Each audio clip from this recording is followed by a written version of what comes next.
নমস্কার বন্ধুরা, আশা করছি তোমরা সবাই ভালো আছো। আজকে আমি অনেক দিন পর তোমাদের জন্য একটি ডিজাইন নিয়ে এসেছি। আর যেহেতু আমার সামনে এক্সাম আসছে, সেজন্য আমি রেগুলারিটি মেনটেন করতে পারছি না। তাও আমি এখন থেকে রেগুলারিটি মেনটেন করার চেষ্টা করব। কিছুদিন পর পর আমি তোমাদের জন্য নতুন নতুন ভিডিও নিয়ে আসব। আর তোমরা অবশ্যই আমাকে বলবে যে তোমরা কোন ধরনের ডিজাইন দেখতে চাও। তো আজকে একটি ফুলের ডিজাইন তোমাদেরকে দেখাবো। এখানে আমি করে দেখাবো আজকে। এখানে দেখো একটি পিঙ্ক কালার উল নিয়ে নিয়েছি। এবার প্রথমে আমি একটি ক্রস স্টিচ তুলে নিলাম।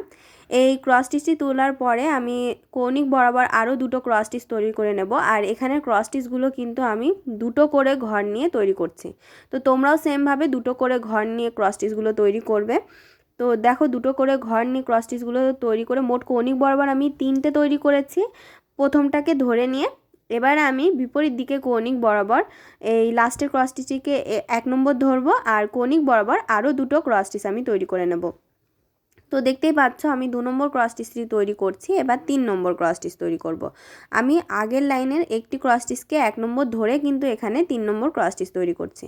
তো এই সাইডটা কিন্তু তৈরি হয়ে গেল। দেখো, অনেকটা ভি শেপের মতো তৈরি হয়েছে। তো সেমভাবে আমি কৌণিক বরাবর আরেকটি সেম সাইজের সেলাই করে নেব। তো দেখতেই পাচ্ছ নিচে চলে এসেছি। নিচে আমি এবার কৌণিক বরাবর বিপরীত দিকে দুটো ক্রস স্টিচ তৈরি করে নেব। তো একটি ক্রস স্টিচ তৈরি করে নিলাম।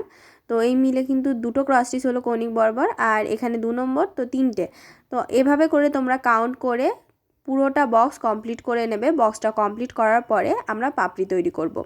তো বক্সটি কিন্তু কমপ্লিট হয়ে গেল। তোমরা চাইলে কিন্তু সেন্টারেও এই উলের একটি সেলাই দিতে পারো। তো যদি তোমরা ডিজাইনটা একটু পরিবর্তন আনতে চাও তো সেটা তোমরা করতে পারো।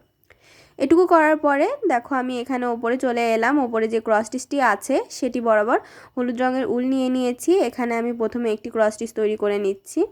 তো এই 1 নম্বর ক্রস স্টিচটি তৈরি করার পরে দেখো এর ওপরের লেভেল বরাবরই প্রথমে আমি একটি ক্রস স্টিচ তুলব। 4 তুলে নিচ্ছি আমি। তোমরাও প্রথমে 4 তুলে এক এক সাইড কমপ্লিট করতে করতে যাবে। তো দুটো 4 আমি তুলে নিলাম। এবার বিপরীত সাইডে আরও দুটো 4 তুলব। তাহলে কিন্তু এক একটি করে ক্রস স্টিচ তৈরি হয়ে যাবে।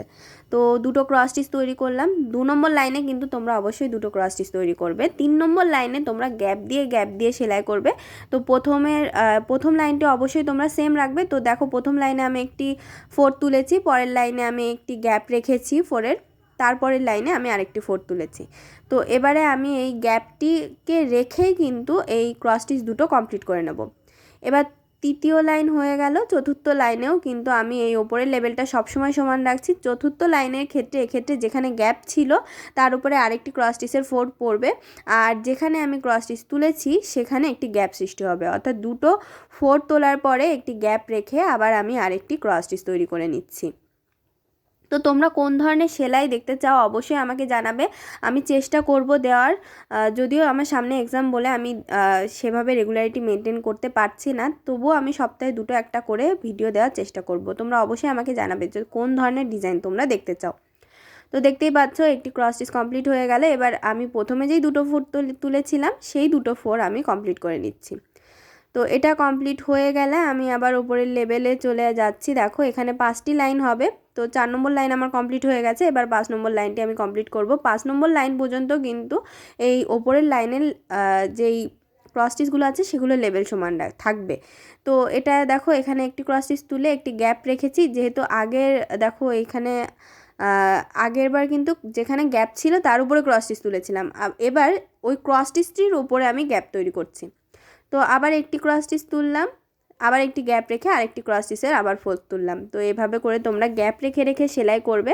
তো এবারে আমি এই ক্রস স্টিচগুলো কমপ্লিট করে নেব। দেখো লাস্টের ক্রস স্টিচটি কমপ্লিট হয়ে গেল। এবার সেন্টারের ক্রস স্টিচটি তৈরি করব। তারপরে আবার ফার্স্টে যেই লাইনটির লেভেল আমি সমান রেখেছি সেটার ক্রস স্টিচ তৈরি করব। তো এবারে দেখো যেখানে গ্যাপ তৈরি করেছিলাম দ্বিতীয় 5 নম্বরের যেই পাশাপাশি 2 নম্বর লাইনে যে গ্যাপ ছিল তার উপরে প্রথমে আমি একটি ক্রস স্টিচ তৈরি করে নিচ্ছি।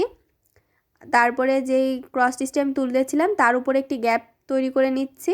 অর্থাৎ সেখানে আমি ক্রস স্টিচ তুলব না তুললেই কিন্তু সেখানে গ্যাপ তৈরি হয়ে যাবে। তো এটা তৈরি করার পরে দেখো এখানে আমি দুটো পাশাপাশি তৈরি করব।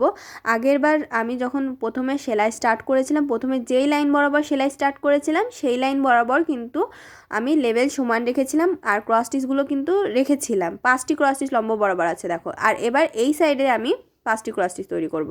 তো দেখো এই লাইনটি আমি কমপ্লিট করে নিলাম। কমপ্লিট করার পরে দেখো এবার এখানে আমি যেখানে গ্যাপ হয়েছে সেখানে একটি ক্রস স্টিচ তুলব, তারপরে একটি ক্রস স্টিচের গ্যাপ রেখে তারপরে যেই লাইনটি আমি বলছি যে 5টি লেভেল রাখবো এখানে আগের বারের মতো তৈরি করব, সেই লাইন বরাবর আমি একটি ক্রস স্টিচ তৈরি করে নেব। দেখো সেই লাইন বরাবর আমি চলে এসেছি, এখানে আমি 4 তুলে নেব। তো 3টে ক্রস স্টিচ কিন্তু দেখো এখানে তৈরি হচ্ছে।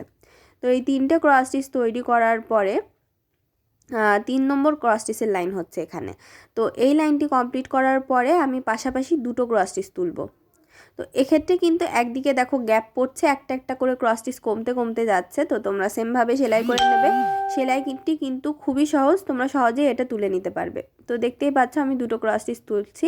2টো ক্রস স্টিচ তোলার পরে এই ক্রস স্টিচ দুটো যখন কমপ্লিট হয়ে যাবে তখন এই সাইডের লাইন যেটি আমি লম্ব বরাবর সমান রাখছি সেটির ওপরে শুধু আরেকটি ক্রস স্টিচ আমি তৈরি করে নেব, তাহলেই কিন্তু সেলাইটি কমপ্লিট হয়ে যাবে। তো দেখতেই পাচ্ছ 2টো ক্রস স্টিচ তৈরি হয়ে গেল। এবার আমি আরেকটি ক্রস স্টিচ তুলব, তাহলে আমার এই সাইডের পাপড়িটি তৈরি হয়ে যাবে। এই যেই পাপড়িটি আমি তৈরি করেছি তার ভেতরে তোমরা এই পিঙ্ক কালারটি ইউজ করতে পারো বা সাদা কালার রাখতে পারো, তারপরে পুরোটা আসন তোমরা কভার করে নিতে পারো। এবারে তোমরা সেম পাপড়ি চারপাশে দুটো দুটো করে কভার করে নেবে। এখানে পুরোটা কমপ্লিট করে তোমরা তোমাদের পছন্দ মতো কালার দিয়ে ভরাট করে নিতে পারো। তো ডিজাইনটি তোমাদের কেমন লেগেছে কমেন্ট বক্সে জানাতে ভুলবে না, আর জানাবে কোন ধরনের ডিজাইন দেখতে চাও। আর ভালো লাগলে লাইক শেয়ার করবে এবং অবশ্যই আমার চ্যানেলটিকে সাবস্ক্রাইব করবে।